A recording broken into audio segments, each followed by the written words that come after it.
नमस्ते। मंदार सुमंगल हिंदी चैनल में आपका सहर्ष स्वागत करता हूं। जिन्होंने यह चैनल सब्सक्राइब किया है उनको दिल से धन्यवाद। ऐसा ही हमें जुड़े रहे और आध्यात्मिक ज्ञान की प्राप्ति करते रहे और ऐसी चर्चा से बहुत सारा लाभ हमें मिलता है। और यदि आप कमेंट लिखेंगे, कुछ प्रश्न पूछेंगे, तभी आनंद हो जाता है कि हमने वो जो आपको कहा है वो आपके समझ में आ रहा है। ऐसी भावना हमें हमारे मन में होती है। तो इसीलिए चैनल को सब्सक्राइब करना जरूरी है। इसलिए सब्सक्राइब करो, लाइक करो, शेयर करो, इतनी ही प्रार्थना। ऐसा है कि शिव नाम के बारे में जानते समय एक ऐसा ही शास्त्र होता है कि भगवान तो मायापति है। भगवान के नाम के साथ ही उनकी माया का नाम लेना ही जरूरी है और नाम लेना, माया का नाम भी लेना आवश्यक होता है। जैसे शक्ति और शक्तिमान ये भिन्न नहीं होते, उसी तरह शक्तिमान को छोड़कर शक्ति रह भी नहीं सकती। इसीलिए शक्ति सहित भगवान का नाम लेना ही उचित है। ये दोनों नामों को मिलाकर उच्चारण करने की हमारे यहाँ एक परंपरा है। सभी संप्रदायों में ऐसा दिखाई देता है कि जैसे कि कृष्ण का नाम यदि लेना हो तो राधा कृष्ण बोलते हैं, राम जी का नाम लेना हो तो सीताराम बोलते हैं, नारायण जी का नाम लेना हो तो लक्ष्मी नारायण बोलते हैं। ऐसे पहले माया का नाम आता है, शक्ति का नाम आता है, बाद में पुरुष का नाम आ जाता है।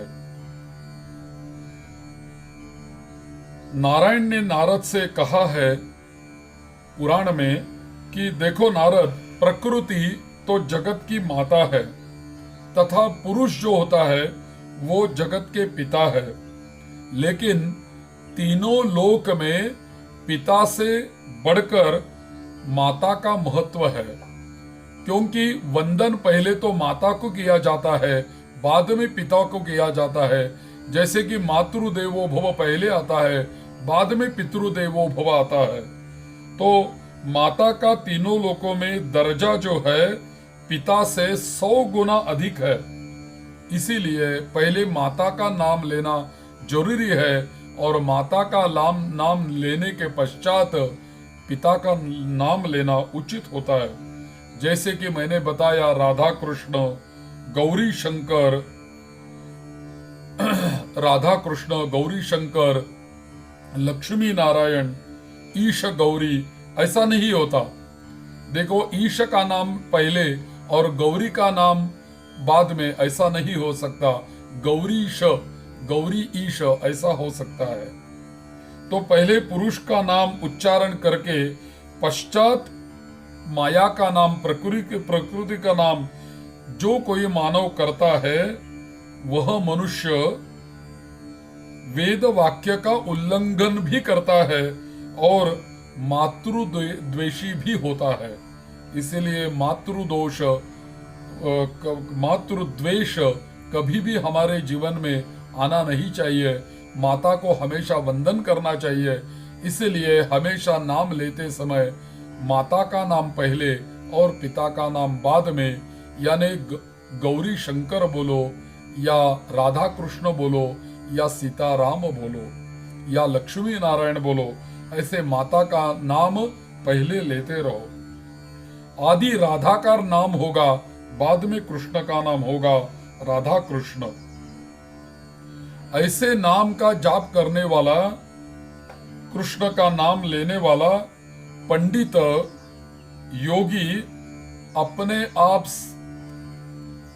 सहजता से गोलोक को प्राप्त हो जाता है। गोलोक उनको प्राप्त हो जाता है, सहज गति से प्राप्त होता है। कोई ज्यादा करना नहीं पड़ता। इतना इस नाम का महत्व होता है। तो इसीलिए इतना ही है कि अशुचिर्वा शुचिर्वापि सर्वकालेषु सर्वदा नाम संस्मरणात् एव संसारात मुच्यते क्षणात। यानी भगवान का यदि हमें नाम लेना है तो चलते फिरते, दिन में रात में, उठते बैठते,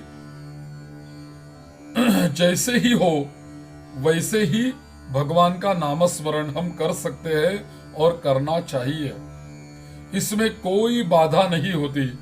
नाम जप में किसी नियम की, संयम की कोई आवश्यकता नहीं रहती और देश काल का भी कोई उसको बाधा नहीं रहती और देश काल का विचार नामस्मरण के लिए नहीं है। कभी भी हम भगवान का नाम ले सकते हैं। अशुचिर शुचिर वापी, हम अशुचि अवस्था में हो तभी भगवान का नाम ले सकते हैं, शुचि अवस्था में हो तो भी भगवान का नाम ले सकते हैं, सर्व काल में भगवान का नाम ले सकते हैं। सर्व कालेषु सर्वदा नाम स्मरणात् एव। ऐसा नामस्मरण यदि हम करेंगे तो क्या मिलेगा? संसारान मुच्यते क्षणात्। क्षणार्धात सांसारिक जो हमें संकट है उससे परिहार हो जाएगा और संसार का भय नाश हो जाएगा। और भी न देश नियमो राजन न काल नियमस्तथा विद्यते नात्र संदेहो विष्णोर नामानुकीर्तने। न देश काल नियमः शौचा शौच विनिर्णयः परम संकीर्तनात् एव राम रामेति मुच्यते। तो मनुष्य पवित्रता अथवा अपवित्रता का विचार नामस्मरण करते समय न करे, सर्वदा नामस्मरण में रत रहे और इसे बहुत शीघ्र संसार आवागमन से उसे अपने आप मुक्ति प्राप्त हो जाती है, जन्म मरण से मुक्ति प्राप्त हो जाती है। और भी भगवान विष्णु के नामस्मरण में न तो देश काल का नियम है, देश का नियम है, यानी कहाँ भी आप भगवान का नाम ले सकते हैं, न काल का ये है, काल का कोई परिमाण है। यह निश्चय समझो कोई भी काल में, कोई भी देश में हम भगवान का नाम ले सकते हैं। न तो देश का न काल का नियम है और न पवित्रता का और अपवित्रता का विचार है। मनुष्य केवल राम नाम के संकीर्तन से इस संसार में से मुक्त हो जाता है, उसे मुक्ति प्राप्त होती है खाली नाम संकीर्तन से। तो इस कलयुग में नाम संकीर्तन ही श्रेष्ठ है। तो हमेशा अपने मुख में भगवान का नाम होना ही चाहिए। आप गाड़ी चलाते हो, कोई यात्रा कर रहे हो, कोई भी किसी भी कार्य में हो, मुख से राम राम राम, शिव शिव शिव, महादेव महादेव, गौरी शंकर, राधा कृष्ण ऐसा बोलते रहो। यदि आपको किसी का फोन आ जाएगा तो हेलो बोलने से बेहतर है राधा कृष्ण बोलो, गौरी शंकर बोलो, शिव बोलो, महादेव बोलो। यानी ऐसे भी आप भगवान का नाम स्मरण कर सकते हैं। यदि आपको किसी का फोन आ जाएगा, आप बोलेंगे गौरी शंकर या महादेव या शिव बोलेंगे या राम राम बोलेंगे तो आपको भी उसका फल मिलेगा और जिन्होंने आपको फोन किया है वो भी श्रवण करेंगे तो उनको भी उसका फल प्राप्त होने वाला है। तो इसीलिए हमेशा अपने जीवन में नामस्मरण का उच्चारण करते रहे। जैसे कि ऐसा आया है, कालोस्तु यज्ञे दाने वा स्नाने कालोस्ति सज्जपे विष्णु संकीर्तने कालो नास्त्यत्र पृथ्वीपते। गच्छन् तिष्ठन् स्वपन् वापि पिबन् भुञ्जन् जपंस्तथा कृष्ण कृष्णेति संकीर्त्य मुच्यते पापकम कंचुकात। यानी देखो, यज्ञ यदि करना हो, यदि दान करना हो, स्नान करना हो, कोई जाप करना हो तो काल का जरूर विचार हम करते हैं और करना चाहिए भी। क्योंकि यज्ञ के समय मुहूर्त तो देखते हैं, दान करते हैं तब मुहूर्त देखते हैं, स्नान करते हैं तो पर्व का विचार होता है, काल का विचार होता है, किंतु राजन विष्णु के कीर्तन में काल का विधान बिल्कुल नहीं है। घूमता हुआ, बैठा हुआ, सोता हुआ, पीता हुआ, खाता हुआ तथा जपता हुआ केवल कृष्ण कृष्ण कृष्ण संकीर्तन मात्र से मनुष्य पाप से मुक्त हो जाता है। बैठे हुए, सोते हुए, खाते हुए, खेलते हुए तथा चलते फिरते, आसने च तथा निद्रा काले भोजन कर्मणि क्रीडने गमने नित्यं राममेव विचिन्तयेत निकटा एव दृश्यन्ते कृतांत नगरद्रुमाः शिवं स्मर शिवं ध्याय शिवं चिंतय सर्वदा। तो देखो, सदा राम का ही चिंतन करते रहना चाहिए कि बैठे हुए, सोते हुए, खाते हुए, खेलते हुए तथा चलते फिरते सदा राम का ही चिंतन करते रहना चाहिए।